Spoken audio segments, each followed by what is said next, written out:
갈라디아 2장 11절에서 14절입니다. 게바가 안디옥에 이르렀을 때에 책망받을 일이 있기로 내가 그를 대면하여 책망하였노라. 야고보에게서 온 어떤 이들이 이르기 전에 게바가 이방인과 함께 먹다가 그들이 오매 그가 할례자들을 두려워하여 떠나 물러가매 남은 유대인들도 그와 같이 외식함으로 바나바도 그들의 외식에 유혹되었느니라. 사람이 삼식을 하면 대표적인 암, 유전, 억제자, P53이 파괴되어서 암에 걸릴 확률이 높다고 합니다. 여기서 삼식은 아침, 점심, 저녁 세 끼가 아니라 과식, 야식, 외식입니다. P53 유전인자를 파괴하는 외식은 집에서 직접 해먹지 않고 밖에서 음식을 사 먹는 그런 외식이 아니라 거칠애를 의미하는 외식입니다. 바울이 외식하는 베드로를 책망한 이 안디옥 사건은 갈라디아서에서만 나옵니다. 교황이 베드로를 직접 계승했다고 주장하는 천주교는 이것이 교황 무어설에 치명타를 줍니다. 따라서 게바는 베드로가 아니라 이렇게 주장합니다. 또한 두 사도의 대립은 유대주의자들을 경계하기 위해서 미리 짠 연극이었다고 주장하고 자금 문제가 크게 왜곡되었다고 주장합니다. 그러나 그들의 주장은 자의적인 해석으로서 문맥에서 전혀 지지를 받지 못하고 있습니다. 12절에 보면은 베드로의 외식이 나옵니다. 예루살렘 청회 직후 베드로는 안디옥을 방문합니다. 베드로는 이방인들과 함께 먹다가 유대인들이 오자 식사 자리를 피했습니다. 유대인 그리스도인들과 이방인 그리스도인들 사이에 모든 문제가 예루살렘 청회로 이미 해결이 된 후의 일이었습니다. 예루살렘이 기독교 중심지라면 안디옥은 제2의 중심지로서 이방인 그리스도인들이 중심이 된 교회입니다. 오늘 본문에 보니까 야고보에게서 온 어떤 이들은 야고보가 지도자로 있는 예루살렘 교회의 할례자들입니다. 야고보의 승인 없이 그들이 안디옥에 왔을 것입니다. 그들은 이방인들이 할례를 받고 의문의 율법을 지켜야 구원을 얻는다고 주장하면서 예루살렘 청회의 결정을 거부하는 자들이었습니다. 그런데 베드로는 평소 자신의 소신과 어긋나게 행동을 했습니다. 다른 유대인들도 베드로의 위선을 따라서 행동했습니다. 이방인과 함께 먹다가 겁이 나서 베드로가 나가버립니다. 그러자 다른 유대인들도 안 먹은 채 하면서 밖으로 나갔고 바나바까지도 그들의 위선에 유혹을 받았습니다. 이렇게 현대인의 성경은 번역을 합니다. 베드로는 두 가지 외식을 동시에 했습니다. 하나는 밖에서 먹는 외식, 또 하나는 위선을 의미하는 외식, 이것을 동시에 합니다. 여기 먹다가 라는 동사는 미완료 동사입니다. 어쩌다 베드로가 한 번 이방인들과 식사한 것이 아니라 습관적으로 여러 번 먹었다라는 뜻입니다. 이 헬라어 이 반복적인 미완료 문법을 살려서 번역하는 영어 번역들이 꽤 여러 개 있습니다. 13절에는 외식의 영향력이 나옵니다. 남은 유대인들도 저와 같이 외식했으며 바나바도 저희 외식에 유혹되었느니라. 이 바나바는 예루살렘에서 바울과 함께 이방인의 자유를 쟁취하는 일에 큰 공을 세운 인물이었습니다. 그 바나바까지도 외식에 유혹을 받았습니다. 수석제자 베드로도 품성의 약점이 여기서 드러났습니다. 2장 9절에 보면 그는 기둥같이 여기는 사람들, 야고보, 게바, 요한, 이 세 명 중에 한 명이었습니다. 베드로는 맨 먼저 그리스도를 시인했습니다. 맨 먼저 그리스도를 부인했습니다. 맨 먼저 이방인의 자유를 인정했죠. 사도행전 10장에서. 그리고 맨 먼저 그것을 부정한 사람이 되었습니다. 제가 모 교회에서 목회할 때 우리 식구들이 마트에서 물건을 사서 교회 주차장에 차를 주차하고 물건들을 가지고 사택으로 걸어가고 있었습니다. 제가 제일 앞장을 서고 아내와 딸이 제 뒤를 따라왔습니다. 조금 걸어가다가 마주 걸어오고 있는 어떤 집사님을 우연히 마주치게 되었습니다. 아내와 딸은 그분이 오는 것을 미리 보고 도망쳤습니다. 저에게 도망가라라는 말을 할 틈도 없이 아주 순식간에 일어난 일이었습니다. 아내가 라면 박스를 들고 있었기 때문입니다. 아내는 라면을 안 먹은 채 하면서 이런 위선적인 외식을 한 것입니다. 어쩌다 한 번 라면을 산 것이 아니라 라면을 사곤 했습니다. 딸 의진이도 아내에게 미혹되어서 같이 도망쳤습니다. 저는 도망가지 못하고 딱 걸렸습니다. 저는 당황했지만 인사했습니다. 그분도 인사를 하면서 제 얼굴은 보지 않고 제가 들고 있던 라면 사리만 계속 쳐다보았습니다. 음식 개혁을 아주 극단적으로 강조하는 분이었어요. 라면 먹으면 안 된다 이렇게 강조하는 분이었습니다. 저는 창피를 당했죠. 그러나 외식을 한 아내나 딸보다는 낫다는 생각을 했습니다. 남의 눈치 보는 신앙이 외식입니다. 누구나 이런 외식의 위험이 있어요. 그리고 그 외식은 영향력이 있어서 다른 사람들의 외식을 유발한다는 것입니다. 매일 순간마다 그리스도의 은혜만이 우리를 실족하지 않게 붙들어 준다는 사실을 우리는 기억해야만 합니다. 14절에서 바울이 책망을 합니다. 베드로의 행동은 이방인들은 유대인들과 다르며 유대인처럼 되어야 구원이 있다라는 것을 은연중에 암시한 것입니다. 이방인 그리스도인으로 구성된 안디옥 교인들은 무시당했음을 느꼈을 것입니다.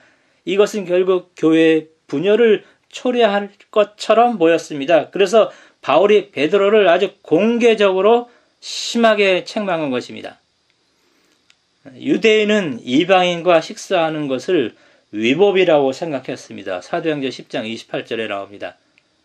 이방인 여자는 경도할 때 알리지 않아요. 그 상태로 음식을 만들면 음식이 부정해진다고 유대인들은 생각했어요. 11조나 첫 열매는 못 먹어요, 유대인들은. 그런데 이방인이 만든 음식에는 11조가 들어가 있을 수도 있었습니다. 이방인이 대접한 고기에는 피를 뺐는지 알 수가 없어요. 또 그것이 우상의 제물일 수도 있어요. 이러한 이유 때문에 유대인은 이방인과 식사하지 않았습니다. 베드로는 예루살렘 총회 사도행전 15장에 나옵니다. 그 이전에 이것이 이미 그릇된 것임을 알고 있었어요. 사도행전 10장 28절에 나옵니다. 그러나 베드로 잡지 않게 동적을 의식해서 잠깐 이전 관습으로 돌아간 것입니다. 여기 나오는 외식, 히포크리시스, 겉모습, 가장, 위선, 숨김이라는 뜻입니다. 신약에 7번 이 단어가 나오며 위선으로 번역되었고 다양한 의미로 사용이 되었습니다. 무대 공연자의 연기처럼 고의적인 기만책으로 예수님을 흠잡으려는 행동에 이 단어가 사용되어 있죠. 마가복음 12장 15절. 악령의 대리자들이 자신들이 선전하는 것이 거짓말임을 알면서도 의식적인 노력으로 속이는 것에 사용이 되죠. 디모데전서 4장 2절. 진실을 희생시켜서 자신을 보다 잘 보이게 함으로써 죄를 덮어버리는 행위가 이 단어로 사용이 되죠. 베드로전서 2장 1절. 자기 신념에 반대되게 행동하는 우유부단, 이중성 등으로 오늘 갈라디아 2장 13절에서 사용이 되었습니다. 우리는 복음을 이해하고 받아들이고 옹호하는 이것만으로 충분하지 않습니다. 복음은 행동의 모든 영역에서 행하여져야만 합니다. 배우라는 단어가 이 외식, 히포크리스라는 이 헬라어 단어에서 나왔습니다. 신앙은 연기가 아니에요. 우리는 예수님의 역할을 연기하는 배우가 아닙니다. 예수님의 모습이 우리 삶에서 나타나야만 합니다. 위선 혹은 외식 혹은 가식, 이것은 성경에서 부정적으로 사용이 되었어요. 먼저 이것은 의식적이에요. 마태복음 6장 2절에 구제할 때 사람들에게 영광을 받으려고 하는 것이고요. 마태복음 6장 5절에서 기도할 때 사람들에게 보이려고 하는 것입니다. 마태복음 22장 18절에 예수님을 시험하는 것이고 마태복음 6장 16절에서는 금식할 때 슬픈 기색을 나타내는 것 등으로 이렇게 나타납니다. 두 번째, 이 위선은 무의식적으로 나타나고요. 세 번째, 이 위선은 마태복음 23장에서 예수님의 아주 신랄한 책망을 받게 됩니다. 네 번째, 디모데전서 4장 2절, 베드로전서 2장 1절에서 위선은 성도들이 경계해야 할 부덕으로 나옵니다. 갈라디아 2장 13절, 외식에 유혹되지 말아야 한다라는 사실을 우리가 여기 봅니다. 왜냐하면 이것은 누룩에 비유되죠. 누가복음 12장 1절에서. 그래서 이것은 퍼져서 영향력을 발휘함으로써 사람을 유혹하는 것입니다. 여섯 번째, 디모데전서 4장 2절에 보니까 위선은 거짓말을 합니다. 또 마태복음 24장 51절에 보면 일곱 번째, 위선은 결국 처벌을 받는다고 말을 합니다. 갈라디아 2장 14절에서 바울이 베드로를 아주 신랄하게 비판합니다. 여기에 대한 베드로의 답변이 갈라디아서에 나와 있지 않아요. 베드로는 자기를 정당화시키거나 변명하지 않았어요. 두 사람 사이에 날카로운 논쟁이 여기 없었습니다. 둘 사이에 우정이 있었죠. 왜냐하면 두 사람은 같이 15일 동안 함께 거했던 기록이 갈라디아 1장 18절에 나옵니다. 그 우정이 끊어지지 않았어요. 베드로가 그의 잘못을 인정했음이 분명합니다. 몇 년 후에 베드로는 우리 사랑하는 형제 바울, 이런 표현을 베드로후서 3장 15절에 했습니다. 베드로가 수제자였고 교회의 기둥이었기 때문에 위대한 것이 아니었습니다. 그의 위대함은 책망을 받고 그것을 고치려고 한 것에 있었습니다. 실수 안 하는 완벽함이 위대한 일이 아닙니다. 실수한 후에 회개하고 고치려고 노력하는 것, 이것이 바로 위대한 일입니다. 외식을 한 후에 고치려고 노력한 일, 예수님을 3번 부인하고 회개한 일, 이것이 베드로의 위대함입니다. 저는 자녀들을 키우면서 그들이 잘못한 것 때문에 혼낸 것은 없는 것 같아요. 자기의 잘못을 인정하지 않고 변명할 때 저는 그 아이들에게 야단을 쳤습니다. 이 어린아이도 자기 잘못을 인정하는 것이 아주 힘들다는 것, 이거 부모들이 보아서 알 것입니다. 하물며 어른들은 얼마나 더 힘들까요? 베드로의 위대함이 이것입니다. 잘못을 지적받았을 때 그것을 인정하고 고치려고 노력한 것이 베드로의 위대함이었습니다. 인생에는 만점이 없다는 말이 있어요. 김연아 선수는 207.71점으로 피겨 사상 첫 200점을 돌파하면서 2009년 세계 피겨 스케이팅 선수권 대회에서 금메달을 차지했습니다. 김연아 선수도 많이 넘어졌어요. 점프 성공률이 80% 안팎이라고 합니다. 하루에 30회 점프를 하면서 80% 성공하니까는요, 휴일을 빼면 1년 300일 총 1800번의 엉덩방아를 찢는다라는 통계가 나옵니다. 그러나 김연아 선수는 엉덩방아를 찢는 횟수만큼 다시 일어났습니다. 피겨스케이팅 여자 싱글에서 쇼트 프로그램은 2분 40초고 프리스케이팅은 3분 30초이고 플러스 마이너스 10초입니다. 연기 시간이 여자 싱글은 총 6분 10초 내외입니다. 이 짧은 시간을 위해서 엄청난 연습을 하는 것입니다. 그러나 야구나 축구나 농구나 수영이나 육상처럼 피겨스케이트에는요, 만점이 없어요. 인간에게도 만점이 없습니다. 인간은 완전하지 않다라는 거예요. 인간은 누구나 실수하고 넘어진다는 것입니다.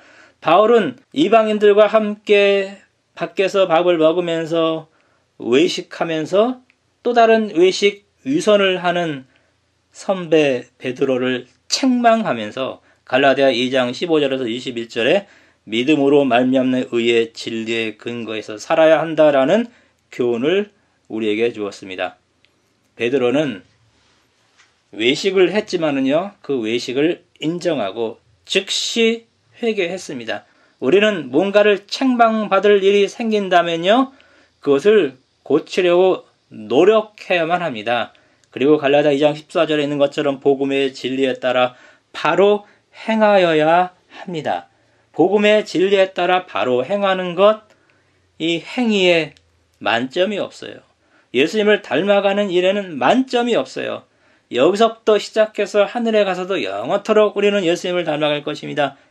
우리가 이 땅에서 넘어지면 즉시 일어나서 예수님을 향해서 닮아가는 성도들이 되어야만 합니다. 베드로가 이렇게 살았어요. 이렇게 살아간 사람이 의인이고 이렇게 살아간 사람이 위대한 사람입니다.